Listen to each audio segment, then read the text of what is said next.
Hello, everyone, and welcome to SGL's Carats and Conversations. Today, we're delighted to have Pooja Madhavan from Limelight Lab Grown Diamonds with us. Thank you so much for being here today, ma'am. Thank you, Danielle, for having me here. As a founder and managing director of Limelight, you've built Limelight through some very industry defining movements. From your initial funding to the 250 CR raise, Limelight's journey reflects how lab grown diamonds have scaled considerably. How do you say the initial funding supported your foundation, and where does Limelight go with the recent 250 CR funding? Sure. So I think, look, lab-grown diamond has had its own journey in India, and I truly believe that still lab-grown diamond is in its very nascent stage. So the market is just about growing in India, and I mean, for us, the foundation had always been to strengthen Limelight's basic foundation. So we were always conscious of the fact that we wanted to build for scale, and therefore building and investing in the infrastructure behind scale was something that was always on my mind since day one. And in fact, my journey began in the lab grown industry because of one man, Mr. Bakul Limbasya, who's currently the largest producer of lab grown diamonds in the world today. And his journey was very inspiring. The product he has made and built and developed has been very inspiring. And thanks to the Bhatwari group, we always had the strength of supply of lab grown diamonds, and we built on that infrastructure. We also built on the jewelry manufacturing infrastructure with Srinivasan sir coming into our lives, and sort of supporting us with the jewelry manufacturing strength of Emerald. But I strongly believe that given that the first few investments went behind strengthening the back end supply, be it in terms of growing the diamonds or jewelry manufacturing, I think that laid the foundation for Limelight to grow much faster in terms of its front end retail distribution. And I think going forward, of course, it's now all about sort of taking the brand to the world. So the next round of fundraise, partially that has gone behind.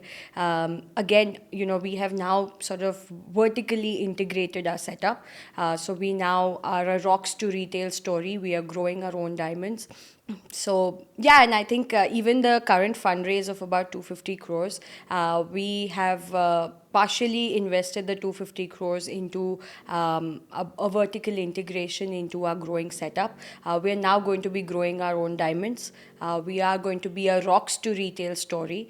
So it's going to be about right from growing the diamonds to cutting, polishing it, to studying it in jewelry and then selling it to all consumers. And of course, then spending, in terms of investing on the front end retail distribution setup, doing the brand building initiatives, the marketing, reaching out to consumers across India. I think India's potential is just about beginning, and therefore we are very excited for what's to come for the lab grown industry and Limelight in general, and bringing a lot more designs to the Indian consumers is going to be my way forward.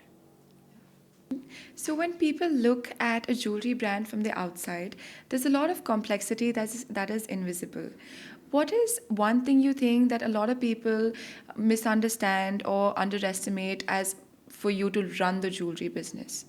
You're absolutely right. I mean, even for me, before I entered this industry, I didn't know the complications and the complexities behind, selling jewelry. And I think now that, I have been part of this journey, I think one most important thing that is not, sort of seen is perhaps the capital that goes behind inventory. So the value of inventory, I think, is in many ways not fully sort of comprehended. A lot of people believe that jewelry inventory, because it is recyclable, right? You can always melt the gold, you can produce something else out of it, there's no dead stock, and therefore people feel that that's a benefit. But along with that, there's a whole lot of complexity behind holding that inventory. Inventory today, given its gold and diamonds studded in a piece of jewelry, it holds a lot of value, and that's a lot of capital for the business. So being able to ensure that the inventory churns are correct, being able to ensure that you're producing the right kind of design is something that's extremely subjective. It's also extremely localized in India. Different parts of India love different kinds of designs. So some jewelry, I mean, North Indians love their bling, while South Indians love the classics, whilst there may be some pieces of jewelry that are iconic to maybe say parts of West. So kind of understanding the local tastes of the Indian consumer is very important, and it's not easy at all. Therefore, backing your decisions with science, with data, with what exactly the consumer is asking for, is something that you have to learn over time. But that also means that the inventory that you're dealing with equals capital, equals value, and therefore you kind of have to, you have to manage it well. Another thing is, I think, quality.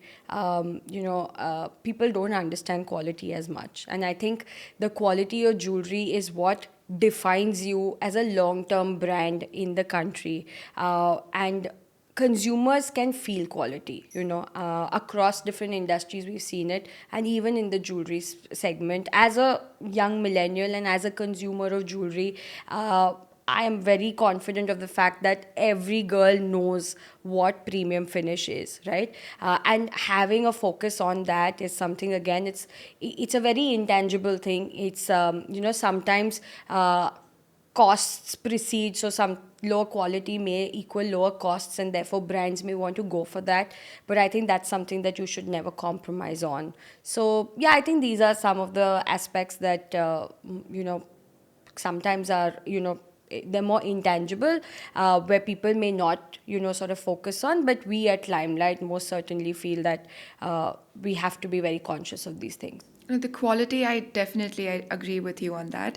And expanding more on the designs, so there's a lot of trends in the lab grown diamond industry. And how do you decide which trends, like you said, the market research? So if you could expand more on what trends you'd like to follow and what you maybe avoid, even though they seem like the industry's next big thing. Yeah, I think for me, most important is not what the industry is speaking of, but most important is what the consumer is speaking of. And in many ways, when you have your stores and you have interaction with consumers, there are ample opportunities of understanding what exactly the consumer is looking out for. And I do consciously refrain from common fads or common trends that the industry looks at. I'll give you a very basic example, in the sense that the whole industry constantly speaks about how lab grown diamonds are a cheaper alternative, right, or a more affordable alternative. Yes, I mean, that's the absolute fact. But is the consumer actually looking at that? Then I think the answer is no. What the consumer's looking at is, I had a dream. I had a dream of wearing a certain type of a diamond, a certain size of a diamond, and certain designs of diamonds. Was I able to fulfill it for all these years?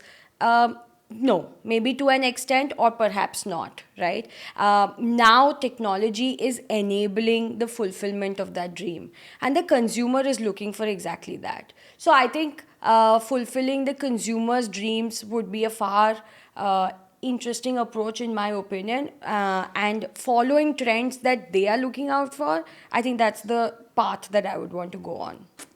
Definitely. And as you said, with the younger consumers, so now India, there isn't a lot of knowledge and education on lab grown diamonds yet.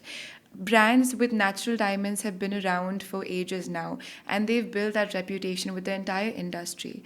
As younger consumers enter the market, how do you plan on educating them about lab grown diamonds, changing their buying perspective and their value perception towards diamonds? So look, actually, the younger consumers are way smarter than we actually think. They know it all. To be very honest, yes, of course, the education and the awareness around lab-grown diamonds is still very limited in India, but it is perhaps the older generation mindset that is still a stumbling block as opposed to the younger generation. The younger generation is very clear. They don't want jewelry for the lockers. They want to wear jewelry. They don't want diamonds sitting, with as heavy investments. I think they've realized that diamonds are not from an investment perspective, and therefore utility and functionality is what they're looking out for. And if I am able to adopt and wear and get far larger design sets in lab grown diamonds. Their answer is not why lab grown diamonds. They're like, why not lab grown diamonds, right? So I think that's and perhaps that's my bet on the Indian consumer potential also. It's the younger audiences. That are going to take this market, far and wide. And yeah, I mean, from their understanding, consumers today, like if you'll see, we are in a $80 billion jewelry industry, out of which diamonds have been able to, so far in all these years, have been able to only capture 10%. We are still a largely gold loving country, and that's because diamonds have not been in the affordable, periphery for a lot of consumers. Thanks to, again, lab grown diamonds, the affordability factor, really plays a role. And within their own budgets, now people are being able to upgrade. So somebody who was on a 1 carat is upgrading on 2 carats. Somebody who never wore diamonds is now looking at diamonds. Somebody who had, one necklace set in 20 lakhs is now looking at 4 necklace sets in 20 lakhs and saying, I'll wear it for some, one set for somebody's 75th birthday, one set for someone's 25th anniversary, one set for a Diwali party. So I can, sort of cater to multiple occasions, and wear different things, look different every time I walk out, and have a lot more, fun and play with my jewelry. So, expanding on the transparency and education in the lab grown diamond industry, how do you think certification plays a part for you? So, look, I agree. I completely agree that certification is perhaps a very important and a vital aspect, for the industry as of now, because consumers at this stage are still grappling with the concept of technology coming in. Now there's natural, and then there's an alternative of lab grown diamonds. I do feel that currently certification helps enable a lot of trust and transparency in the minds of consumers, and having third party certification institutions like SGL, I think really helps, because consumers are, particularly because SGL has had such a long standing credibility in the natural diamond space also, and now they're certifying lab grown. I think that enables a lot more, trust building and confidence in the mind of consumers, that we are not looking at some new company suddenly now coming and saying these are lab grown. It's the same, agencies or institutes that have, for all these years certified diamonds, and now they're certifying this other category also. So the faith and belief is a lot stronger. And yeah, I don't see, it going anywhere. In fact, we did a very detailed research on consumers, and we found out how consumers still don't understand exactly what is a VVS and a VS and EF, etc. So long as it's given on a piece of paper which is certified by a credible institution, like the certifying agencies, they're very happy with that. That yes, I mean, this is what they're saying, and therefore this is the quality that it will be. And that tells a lot, how much they believe in what certification is all about. So I think, yeah, I think it's going to be a way forward. And today's consumers are very much about trust, honesty, and transparency. And I think this plays a vital role in that. Definitely, and even at SGL, we have the same parameters for certification for both natural and lab grown. And one more thing is, there are a lot of people who are getting into the lab grown diamond industry, a lot of young people. And what is one piece of advice you'd like to give to them? Because most of them are following trends, and like you said about the trends and focusing on quality. So, what is some advice that you'd like to give them? Um, I think the advice would be to focus on nothing else but execution. I think the toughest part about retail, and if you're walking and entering into the retail segment, is handling execution capabilities and then applying that for scale. It's not so easy. It's the brand building initiatives, and today we are living in a world where it matters. Brand matters. What you stand up as a brand matters to the consumer, and that is what is long lasting, long surviving. And along with that, to be able to sort of figure out what kind of processes, systems would you implement to ensure there is seamless execution across scale. I think focus should be on that, not about the marketing, or not about how much you'll be harping about lab grown diamonds all over. I think that's great for the short term, but that will not reap benefits for the long term. What you will do on ground in terms of execution is what will show in the long term. We've seen Limelight do the Let's Get Real campaign. We would love to learn more about it. So yes, I think Let's Get Real as a campaign is it's very close to my heart. It stemmed from an effort to sort of stop this whole comparison between lab grown and mined diamonds, because at the end of the day the reality is that they both are diamonds, and it was more to focus on the fact that let's get real. It's our way of saying that we really need to sort of come from an honest place of what luxury means to the consumers of today, and actually think about what are real people talking about, real values, and what is the real conversation that they're having about luxury.